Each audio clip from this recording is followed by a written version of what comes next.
So today I will continue this, let's say, exposition of cohomology in topoi, and we'll finally see how to define Chech cohomology for an object in a topos, and sometimes even how to compare it to ordinary cohomology of this same object in a topos. And we'll also see how to present cohomology in dimension 1 by G torsors for a group object G in a Grothendieck topos. Okay, so let's start. First of all, I want to recall the definition of a Chech cohomology of a covering. So we're working on a topos of all pre-sheaves, and then we define this complex n dot of u, which is defined in dimension n by this formula, but conceptually, I guess it's better to think of it as z of the classifying simplicial object of an internal groupoid, which corresponds to this covering in a topos. So then we define the cochains valued in an abelian group object in E like this. So this is a complex of cochains, and then the Chech cohomology of a covering is computed by taking the homology of this complex. So that's what we discussed last time. And today we will pass from coverings to Chech cohomology of objects. So first observation is that actually the Chech cohomology of the covering coincides with right derived functors of the zero cohomology of the covering. So how do we prove it? Well, it's actually not that hard. We just first we observe that the image of the unit embedding lands in projective objects inside of the category of pre-sheaves. This means that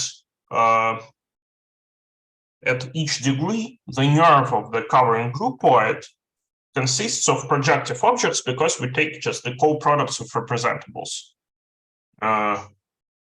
Since our category C is a category with pullbacks by assumption, we take the co-products of representables of fiber products, which are also in the image of the unit embedding. So at each stage, we have projective objects. But when we apply Z, we obtain projective abelian group objects. And this means that this functor from abelian group objects to chain complexes is actually exact, precisely because we take homes from projective objects. Okay. Then this means that this thing fits into an exact sequence of functors. So the usual exact sequence where degree goes 1 up. And then if we take an arbitrary injective group object in T, we see that this thing is exact above degree 0. This also follows from just this home definition. And then we see that by uniqueness of right-derived functors, the Chech cohomology of a covering coincides with right-derived functors of the zero cohomology. Okay, that's not that hard. It's basically purely homological statement. Now let's consider a notion of a refinement of a covering. So a refinement is basically just a morphism of covering groupoids.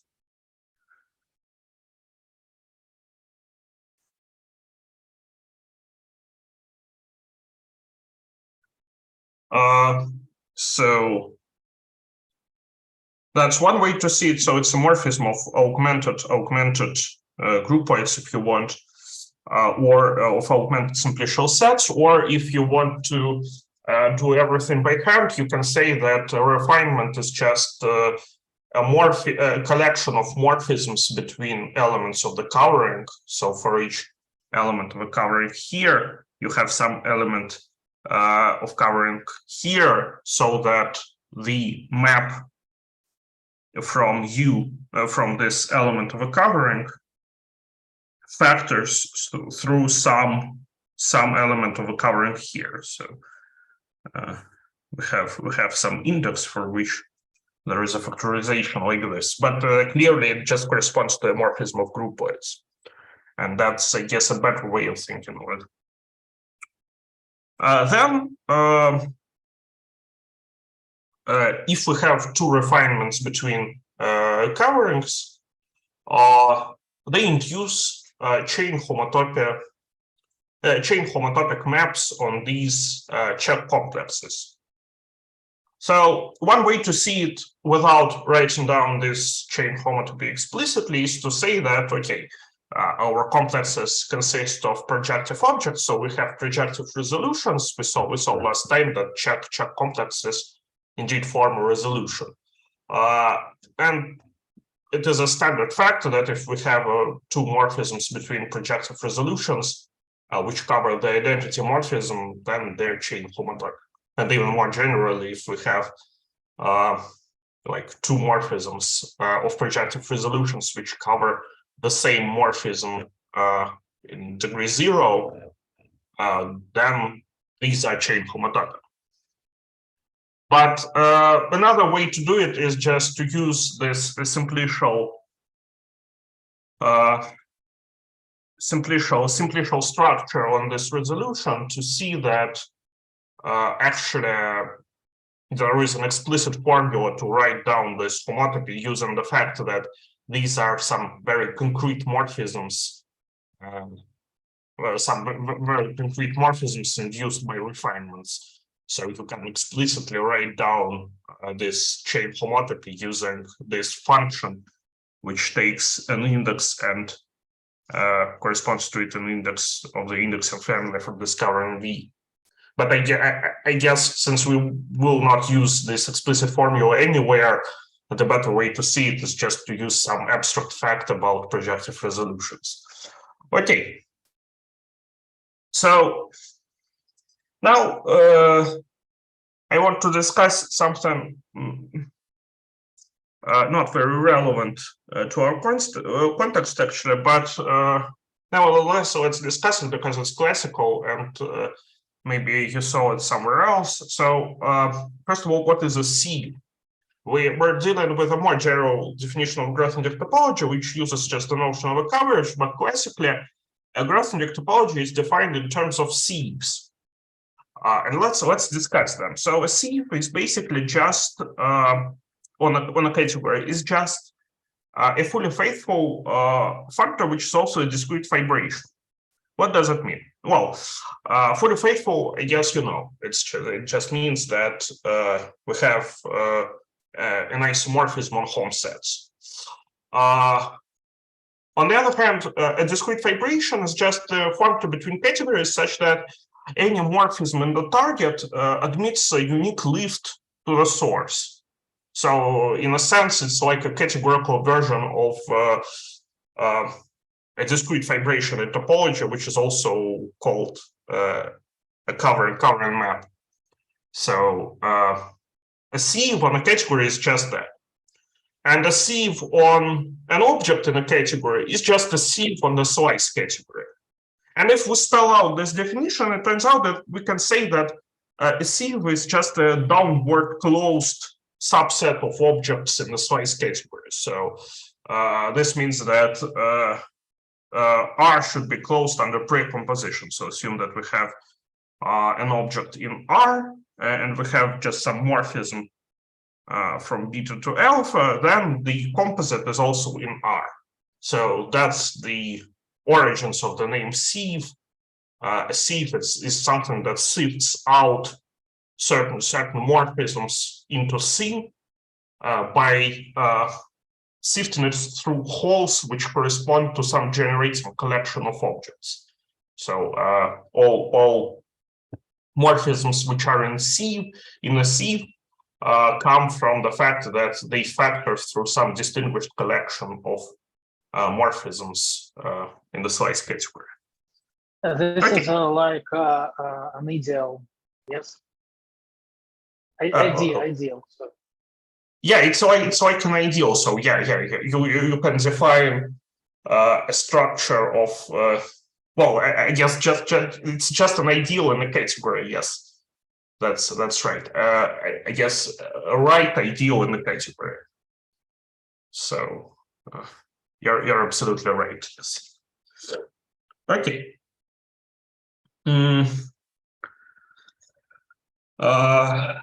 So yet another way to define a sieve is to consider an object.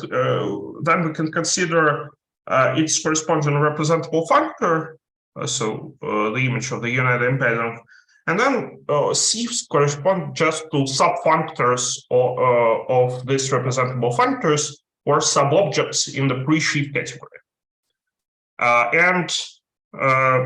Well, we have the following lemma, which shows that all these definitions are equivalent. So the first two are equivalent. Well, it's not that hard to prove. You just need to like expand this definition of a discrete vibration, and you will immediately see that, and that from the fact that this fully faithful and we have a unique lift, this means that we actually have a sieve in this hands-on definition. And for equivalence of 2 and 3, we can see that we can construct a sieve from a functor by doing this. So a sieve is just a disjoint union of values of this functor on all objects of the category. So it basically the functor just tells us which objects fit into the sieve and which do not. And to construct a functor from a sieve, we just well, the value on an object is precisely the set of all morphisms from D to C which belong to the sieve. So that's also not that hard. It's clear. It's quite clear that these constructions are mutually inverse, and they indeed give us an equivalence between definition 2 and definition 3. Okay. So the notion of a sieve is quite classical and quite useless because it's not very convenient to define Grothendieck topology using sieves. But nevertheless, let's understand something about cohomology of sieves. So denote by R of the CU fractured a sieve generated by U. So obviously, if we have a covering, then as Misha said, sieves are basically ideals. We can generate a right ideal by a collection of elements, and we will denote this ideal by R of U. Then the cohomology of a covering, the Chech cohomology of a covering with values in an arbitrary abelian group object, is isomorphic to Chech cohomology of a sieve, regarded as also as a covering. So in a sense, sieves are just maximal coverings. So that's quite similar to this somewhat stupid way of dealing with smooth manifolds, where you say that if you have an atlas, then you have a maximal atlas on a manifold. So a sieve is basically like a maximal atlas on a manifold, but just for arbitrary size. And this statement just says that the cohomology of the covering with values in A, with coefficients in A, coincides with cohomology of this maximal covering with coefficients in A. And the proof is immediate. We just use this previous statement about refinements. So obviously, a sieve refines the covering which generates the sieve, and we have an isomorphism we needed. Okay, so now let's define the Chech cohomology in Topos finally. So first of all, let's forget about sieves, because this was just some classical digression, and you can think that if your category is like sufficiently good, then you can replace any covering by a sieve. But since sieves tend to be huge, it's not very convenient for some explicit calculations. So I'm not sure that this is necessary. But let's just consider a poset of covering families on an object. So this is a poset because we can consider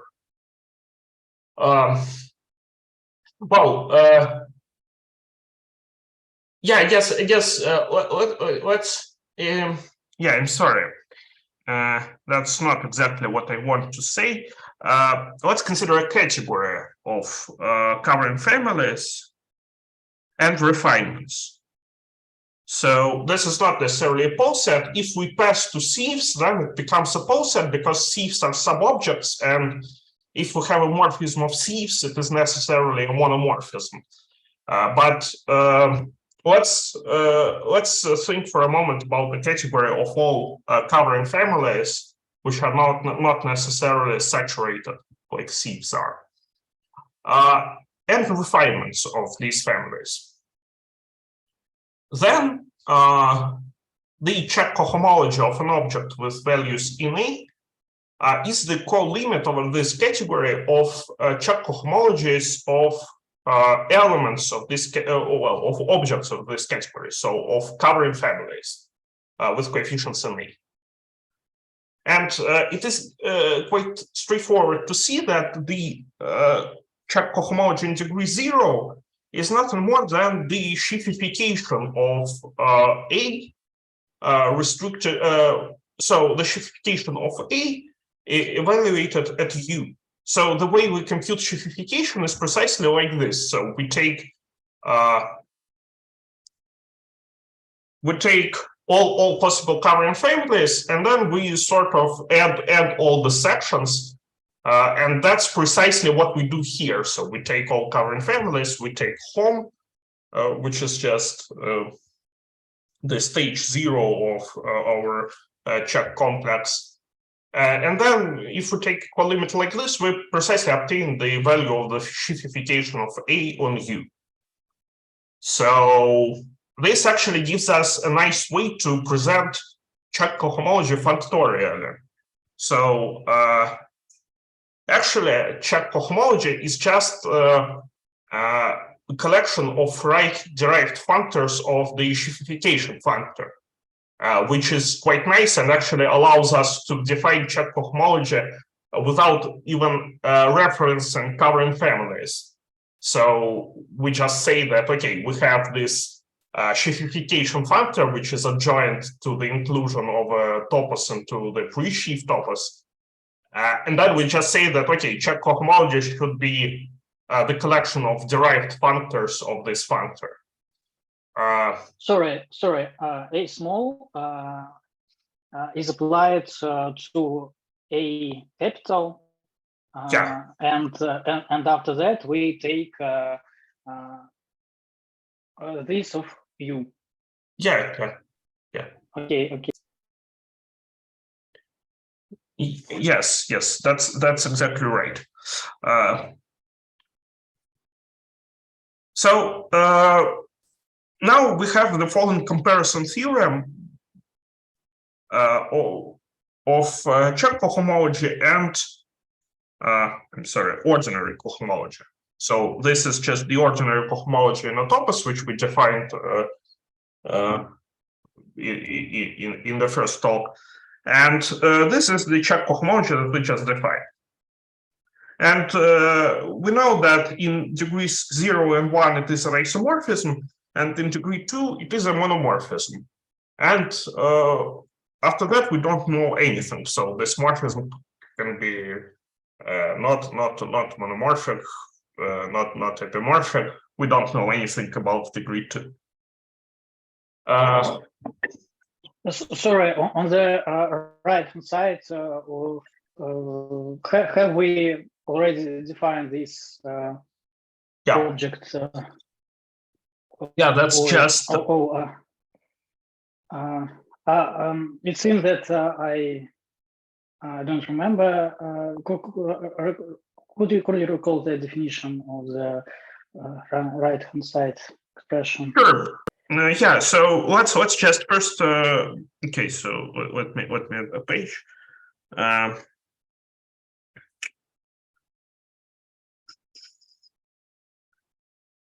So the definition of the cohomology in a topos, of ordinary cohomology in a topos valued in some abelian group object, is just the derived functors of Hom sets from Hom objects from Hom abelian groups from the terminal object to A, so the derived functors of global sections. Then what I wrote was this, but for an object which is the embedding of some object of the underlying site into E. And this is done by the same construction. We just consider the global sections on the slice topos for this object. So this is the definition.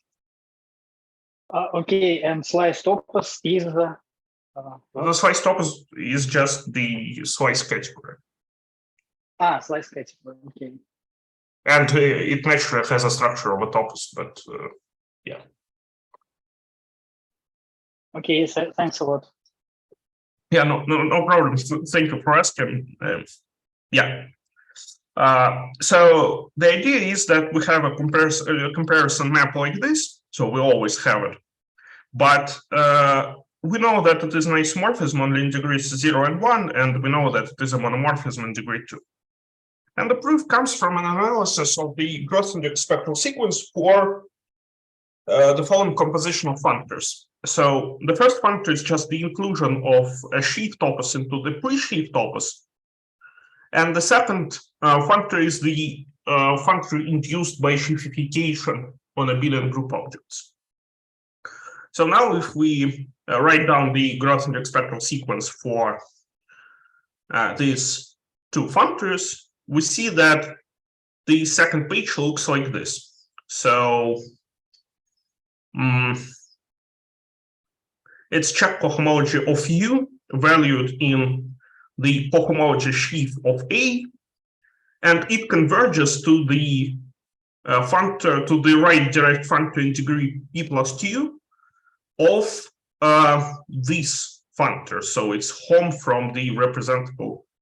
I guess my notation is all over the place. Sometimes I denote representables by H sub something and sometimes by Y of something, but that's the same thing. So this is the same as, this, and the same as this because the E is a full subcategory of E. And basically all our analysis of this comparison map and the comparison map itself comes from analysis of the edge homomorphism in this spectral sequence. So if we have the first row on the second page, which corresponds to Chech cohomology, we have a natural morphism into the first row on the last page, because obviously the first row lies in the kernel of all differentials. So the row on the infinity page is just some quotient of the row on the first page. Oh, on the second page, and on the first page. But also, obviously, the row on the infinity page maps monomorphically into the whole infinity page. And so we obtain a natural homomorphism from Chech cohomology to Topos cohomology. And this is precisely the same spectral sequence which compares the Chech cohomology in the case of, I guess, topological spaces and the respective Chech cohomology and just ordinary Schiff cohomology. Sorry, why have we an isomorphism between RP plus Q and home over sigma? No. I'm not saying that we have an isomorphism. I'm just saying that this is the same factor. That's somewhat of a stupid notation. Okay. I just mean that this thing is isomorphic to this thing, and we apply the derived factor to this factor. So yeah. And what about an epimorphism in the bottom row? Oh, that's just because if you have a spectral sequence, then not epimorphism. Okay, it's clear. Okay, I understand. Okay, great. Thanks again for asking. Yeah. So yeah, we have this epimorphism, and we have this monomorphism, which is also evident just from the construction of the spectral sequence. Okay, so now let's analyze the spectral sequence. So first of all, this column in degree 0 is coincides with this, and since we know that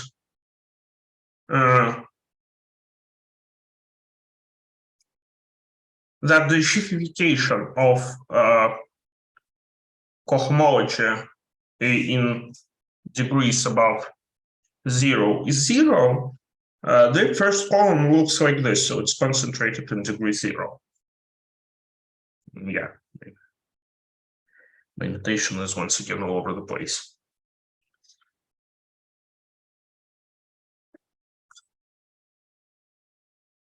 Okay, so this is great. I guess we proved this fact last time, that if we Schiffify the cohomology pre-Schiff, then we obtain then it is a cyclic. Then it is 0 above degree 0. I guess it followed from this fact about functoriality of cohomology with respect to geometric morphisms, because this cohomology pre-Schiff is nothing more than the image of the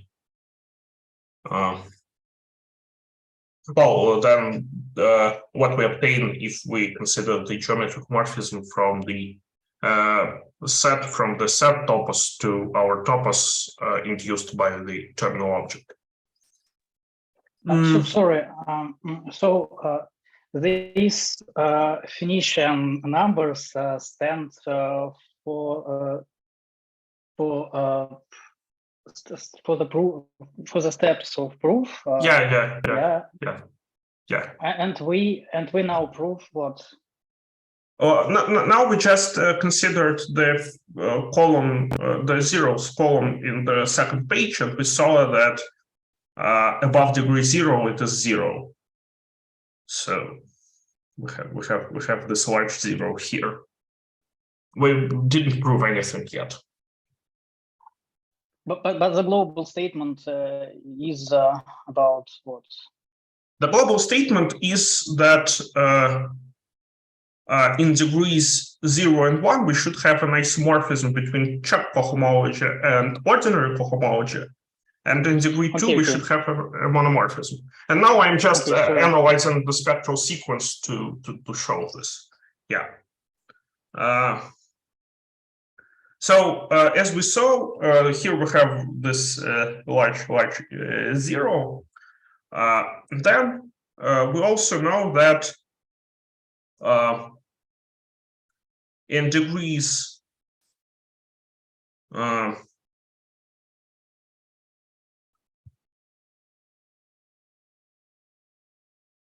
so in the first row, sorry, in the 0th row, we actually have the cohomology in degree p of I guess for all p's, not necessarily 0 and 1, we have cohomology in degree p of the object y of u with coefficients in a.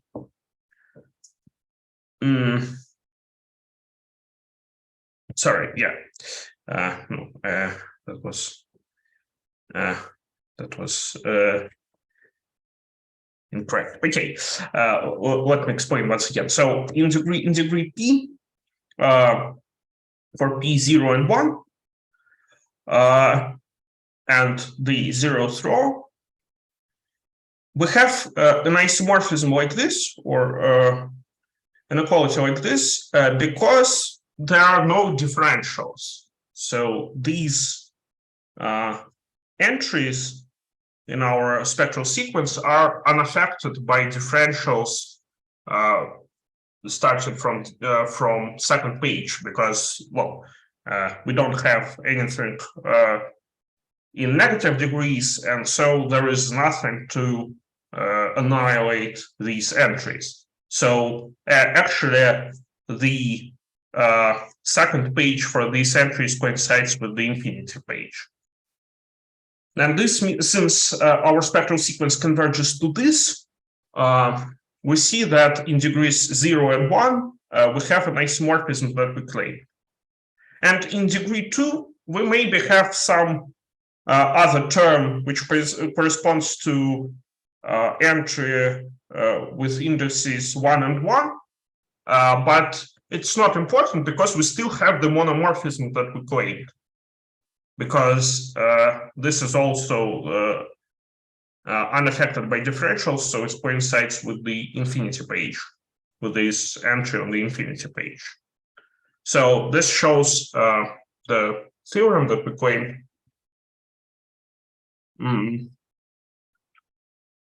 And now let's analyze a particular case where we can actually claim an isomorphism between Chech cohomology and Topos cohomology. So this is, I don't know, we can call it Curtin's proposition. And it basically states that if we have a cyclic covers, then Chech cohomology coincides with sheaf cohomology.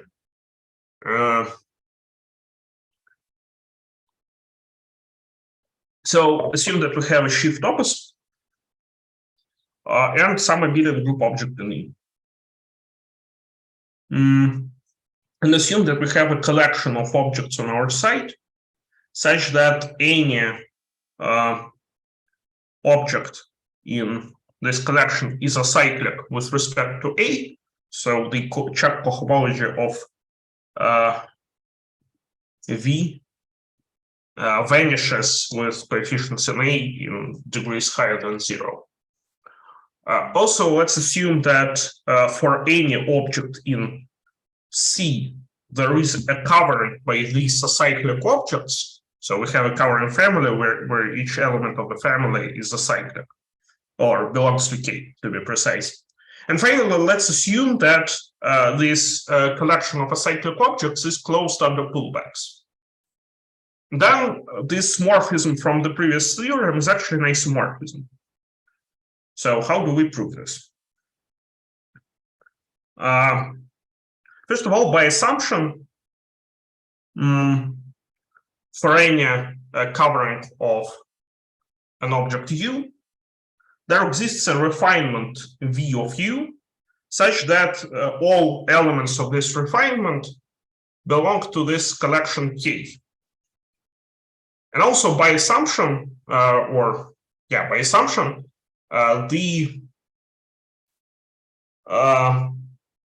objects in each stage of the Chech groupoid, in each degree of the Chech groupoid, belong to the co-products of this family of acyclic objects. So in each stage we have, in each degree we have an acyclic object. Now we can consider the Chech complex for this covering V. We know that this cohomology pre-sheaf is constructed like this. And we can inductively assume that for bullet smaller than n, we have an isomorphism like this. Then, by induction, we have this because all objects by induction. So for all bullets smaller than n, since all objects are in K, all objects all objects on which we evaluate this pre-sheaf are in K, and by inductive assumption, we have an isomorphism with Chech cohomology, and Chech cohomology vanishes on objects from K. Now, let's once again analyze the spectral sequence which relates Chech cohomology and sheaf cohomology. We see that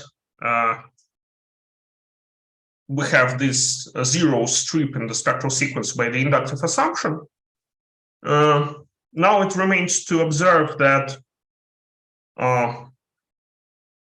this thing is zero always for any n greater than 0 by this analysis that we made in the proof of the previous theorem. And now we see that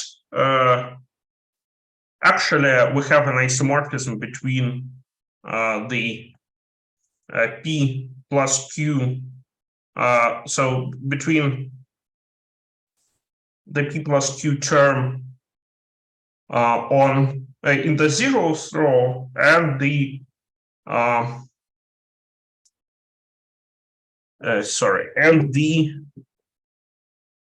that's not what I meant, and the cohomology group in degree P plus Q of E with coefficients of E on the object Y of U with coefficients in A.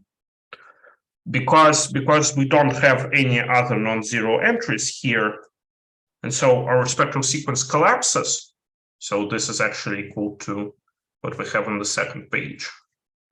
And this thing that we had on the second page precisely corresponds to the Chech cohomology in the degree that we wanted.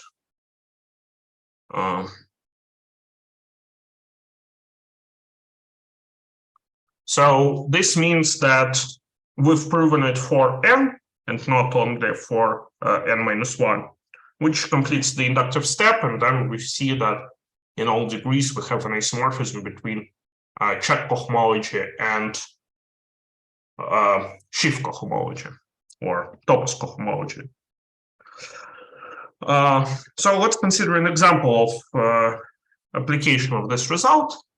So first of all, let's consider the site of Cartesian spaces, which are just open subsets in all smooth affine spaces, and smooth or continuous or PN maps between such open subsets.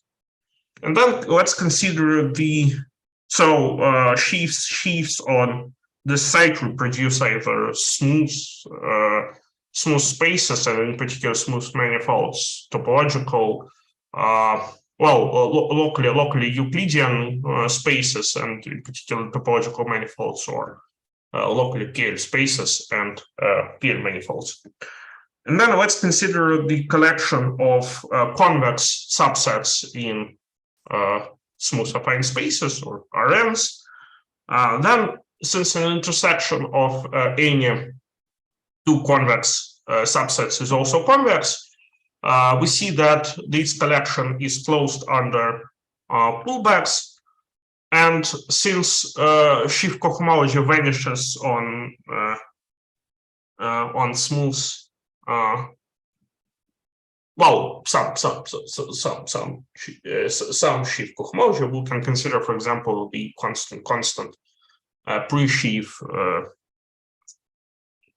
So the constant pre-sheaf Z or constant pre-sheaf R, then its Chech cohomology vanishes on any convex subset. And this shows that the Chech cohomology of locally Euclidean spaces is the same as sheaf cohomology. Another example is, of course, affine schemes. The set of affine schemes, which is the opposite of the category of algebras over the Laguerre theory of commutative K algebras. And we can consider as this collection of acyclic objects just the collection of all objects, and by this Grothendieck theorem that the sheaf cohomology vanishes on affine schemes, we see that it is indeed acyclic, and the Chech cohomology of schemes coincides with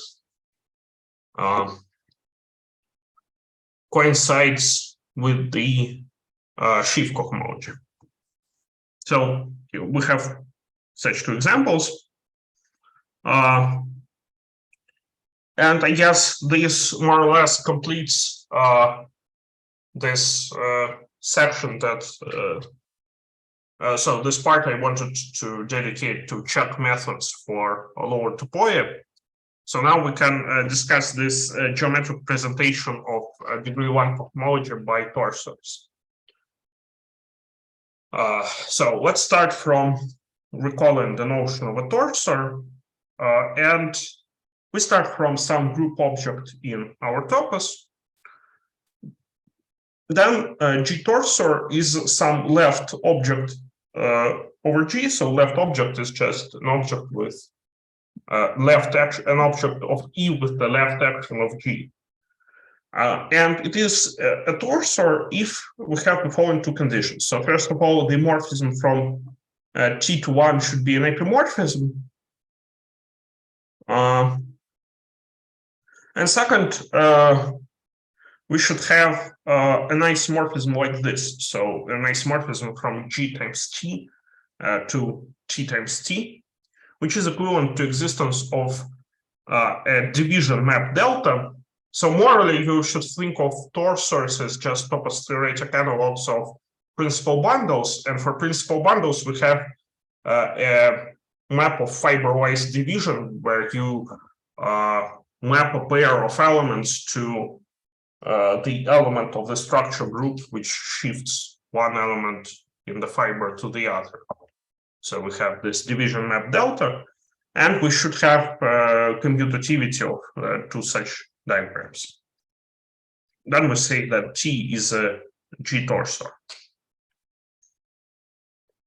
There is also another purely categorical description in terms of flat functors, but I don't think that I want to cover this today. But you can also think of torsors as some special functors from, well, let's discuss it right now. So if we have a group object in a topos, we can associate to it an internal category in this topos. So just like if we have an ordinary group, we can associate to it an internal category in sets, which is just a category. Like this. So we have only one, well, we have an object of objects, which corresponds to the terminal object in the topos. And we have an object of morphisms, which corresponds to G. And we obviously have two structure maps which define the structure of the internal category in the topos E. And so this construction for sets, for example, reproduces the standard presentation of a group as a category with a single object and a home set which coincides with this group. And then we can present torsors as special factors from this internal category into the topos. So just like we can present G sets by factors from this one object category to sets, absolutely similarly, we can present torsors, or more generally any G objects, as factors from this internal category into our topos.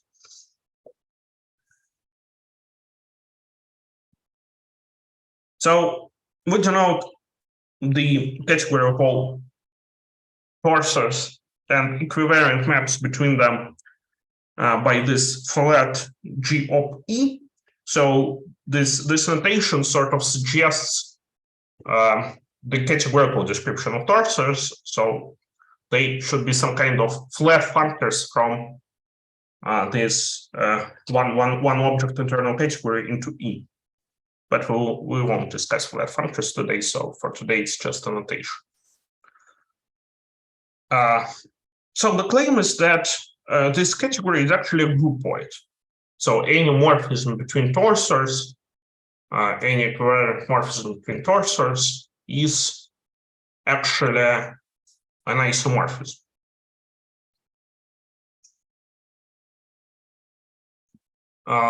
Let's prove this. So consider two torsors T and U and a G equivariant map between. Then first of all, we have a commutative diagram like this.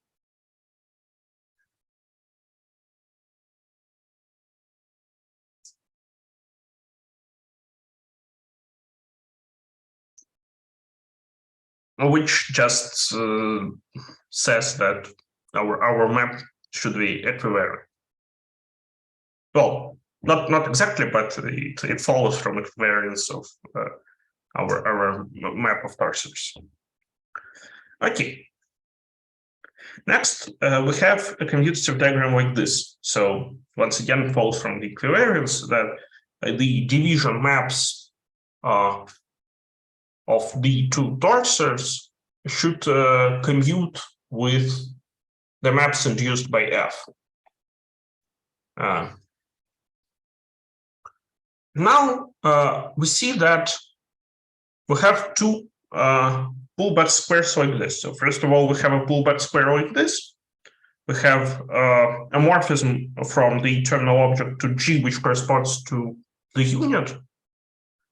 We have the division map, and the diagonal subobject of T times T corresponds to the pullback of the unit along the division map. And once again, if you think of principal bundles, that's clear because the principal bundle embeds into the product of principal bundle with itself diagonally, and this precisely corresponds to elements of G which don't shift anything. So if T1 equals T2, this means that T1, T2 inverse is just the unit of a group.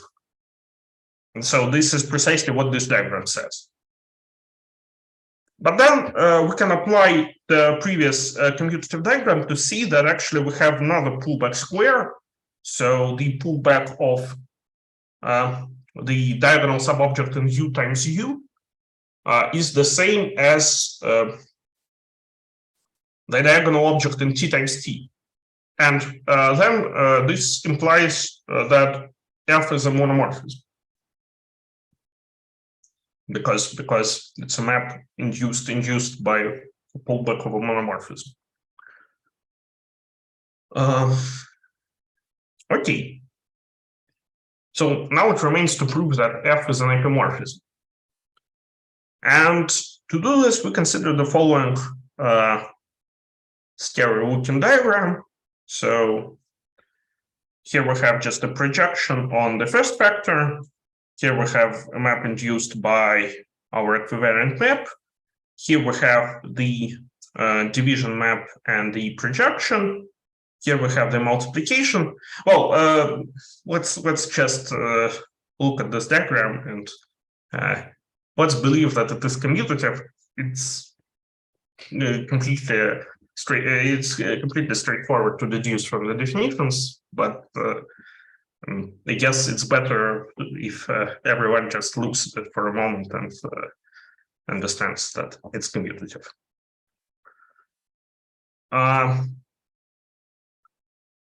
But then we see that, and also maybe someone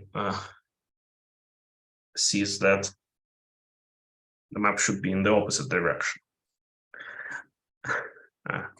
Otherwise, we get something strange.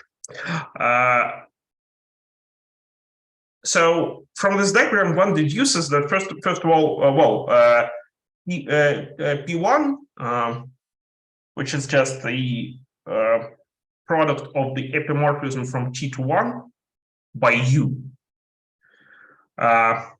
is an epimorphism. So this is not from this diagram, that's just some basic facts about epimorphisms. If you have an epimorphism, you take a direct product with some object, you obtain, once again, an epimorphism. But then we can apply our knowledge of the commutativity of this diagram to see that since we have an epimorphism here and we also have an epimorphism here, we have a map here which ends with F, then F should be also an epimorphism, which means that F is actually an isomorphism. So this shows that our category of torsors actually forms a groupoid, which is quite nice. We're almost getting a group structure on torsors. So to sort of give, in a sense, we can already say that, okay, we have a group of torsors, which is just pi zero of this groupoid. So we have this groupoid of torsors, then we want to obtain a group of torsors, so let's just take pi zero, and since it's a groupoid, we obtain what we want. But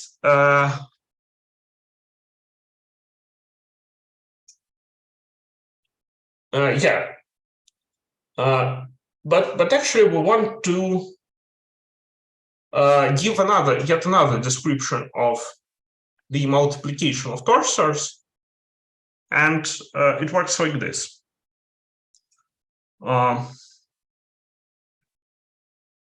So we actually want to obtain the tensor product of torsors. So if I don't know, you saw for example like line bundles, we have an additive structure on line bundles given by tensor product, and this holds generally, not just for the group C star or the multiplicative group of a field. You can take principal bundles and you can take their tensor products. Maybe here it is important that our group or group object should be abelian, but you can make sense of it for any group object actually. You just have to be careful with like left and right multiplication. So to do this in this abstract context, let's recall a notion of a profunctor between two categories. So a notion of a profunctor is a generalization of a notion of a functor, which works roughly in the same way that we define, for example, correspondences, or spans. So the idea is that you replace an arrow with like two arrows which go in two different directions. But rigorously a profunctor between going from C to D is actually a functor from d op times c into sets. So in a sense, you can think of it as some span like this.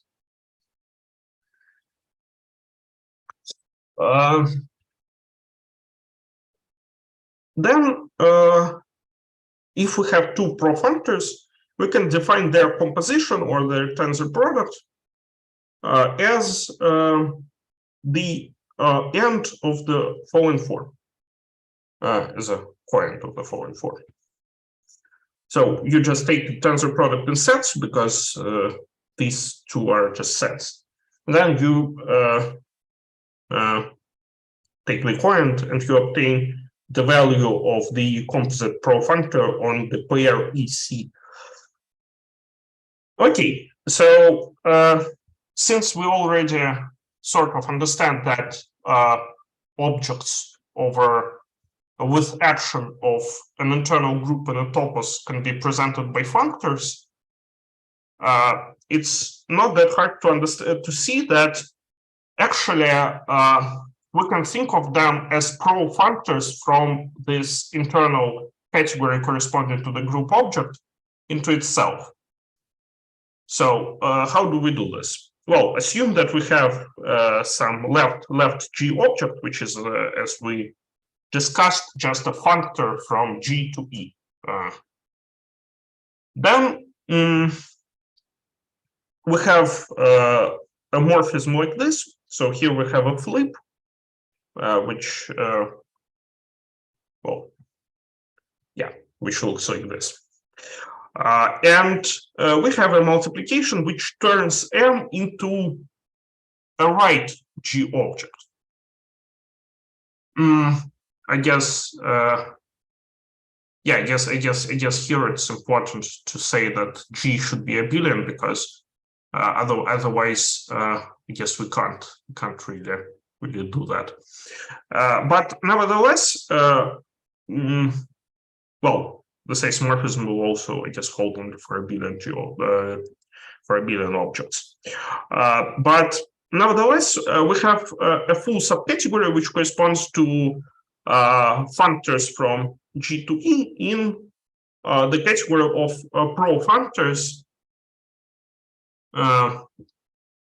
And this in particular show, well, it doesn't show, but we can sort of believe that, or we can check, but I don't want to check it, that this composition or tensor product actually preserves this full subcategory. So we have an induced monoidal structure on the category of all functors from G to E, induced by this composition of profunctors. And then we have the following lemma, that if we have two G objects, two left G objects, then we can form their composition like this, and also we can form their composition in the opposite direction, and they are isomorphic in the category of left G objects or right G objects. And also this monoidal structure, which descends to the category of all left-right G objects, actually descends even further. It descends to the category of all torsors. So of not arbitrary functors, but these specific special flat functors. So I don't want to really go into details of the proof, but it's fairly technical. You just need to draw the diagrams which exhibit this composition structure, and it's quite immediate to see that we have an isomorphism that we want, and also that this composition preserves the conditions on torsors. So the upshot is that we have the tensor product on torsors, and also we can obtain the inverse with respect to this tensor product by just applying the flip to our torsor. So we actually have a group structure on torsors. Well, it's not a strict group, but at least we have an inverse up to an isomorphism.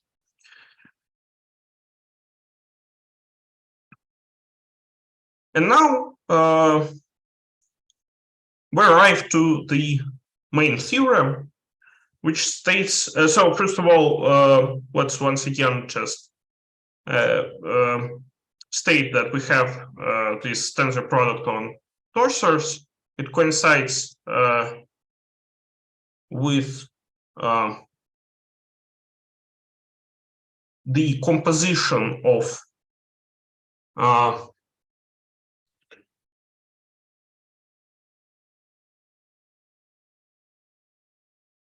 yeah, so yeah, I don't. So we have this tensor product, which gives us a group operation on torsors, and we denote by this tors1 the pi zero of this groupoid with this monoidal structure, which gives us a structure of a group on this set. So we'll have the following key theorem, which states that the first cohomology of E with coefficients in G coincides with this group of torsors. Yeah, also we obviously assume that E is a Grothendieck topos. So let's prove this. In a sense, this proof is quite similar to this. I guess the way one proves that the Ioneda's definition of X coincides with the definition of X as cohomology classes.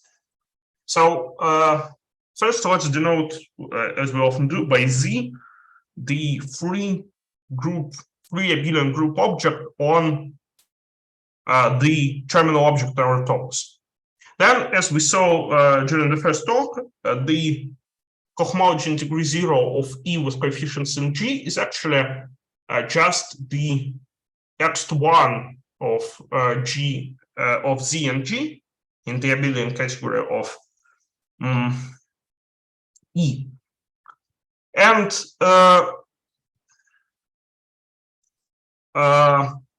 this can be equivalently formulated this as the standard construction for any abelian category, the so-called Ioneda's description of X. That X can be described as a collection of all exact sequences of this form up to an isomorphism of exact sequences. So actually, we can make sense of this definition not only for abelian G and of the previous definitions as well, but for an arbitrary G. Therefore, I will write 1 here instead of 0. But then you sort of can't write here the category of abelian objects. It's just some phenomenological description of X. Well, as we will see in some future talks, it's not phenomenological at all. We can make sense of it using either the language of infinity categories or of model categories. But for now, let's just assume that X1 is this group of exact sequences up to an isomorphism with respect to the so-called Bayer sum. Bayer, yeah. So how do we construct a torsor from such an exact sequence? Well, we can just take a pullback of the map corresponding to the generator of this abelian group Z, abelian group object Z, with respect to the map from E to Z, which comes from this exact sequence. Then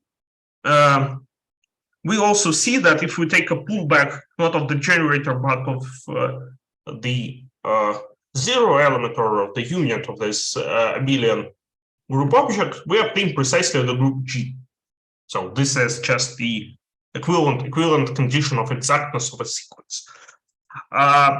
Now we can also deduce that the addition in E restricts to G action on T. This basically follows from factoriality of the pullback construction. So yeah, we have this, and also since the morphism from E to Z is an apomorphism because they fit into a short exact sequence. The morphism from T to 1 is also an apomorphism because we pulled back an apomorphism and we obtain once again an apomorphism. So this thing here is an apomorphism because this is exact, and this implies that actually we have an apomorphism here. So this is one of the conditions we need for T to be a torsor. Now, how do we define the division morphism in T? Well, we just take E. We apply a map like this. So I is an inverse in E because E is a group object and we have an inverse. And then we apply the addition in E, which also comes from the group structure. So as you can see, this realizes the idea behind the division map. So the division map takes a pair of elements, then it takes an inverse of one of the elements, and then it multiplies them. Well, it's obviously quite an informal explanation of what is going on, but the idea is nevertheless precisely that we inverse one of the elements, and then we add them up and obtain a certain element in, well, in this case in E, but because of the construction, it is actually an element in G. So now from these three steps, we see that T is actually a torsor because we have apomorphism from T to 1, and we have a division. And then we have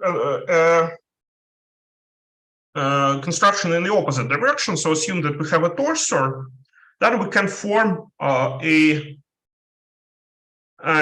group object by sort of taking a Rath product of T and Z. So I guess however, I always I remember very badly the construction, well, the notation for the Rath product. So I guess it should be denoted like this, but maybe the factors should be flipped. But the idea is that we take a co-product of all tensor powers of T for all elements P and Z. So for negative elements, these are just tensor powers of the inverse with respect to the tensor product of T.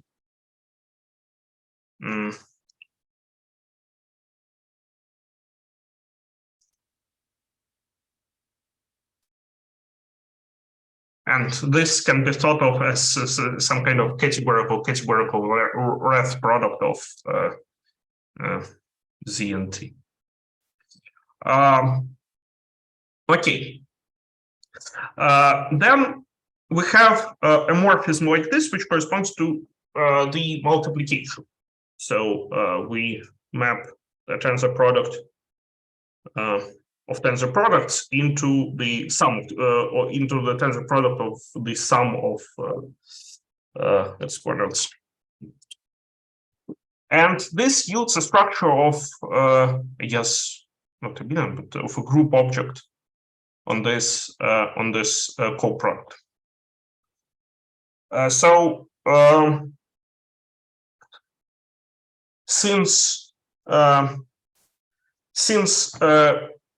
T to 1 is an apomorphism, when we take a co-product, so a Rath product of Z with 1 is just Z, we obtain an epimorphism from this E to Z, which shows that one part of our sequence is exact. So we have exactness in this term. And then it is quite straightforward to see that the kernel of this map precisely coincides with the tensor product of exponent 0, which corresponds to precisely our group object G. So this shows that actually we have exactness here as well.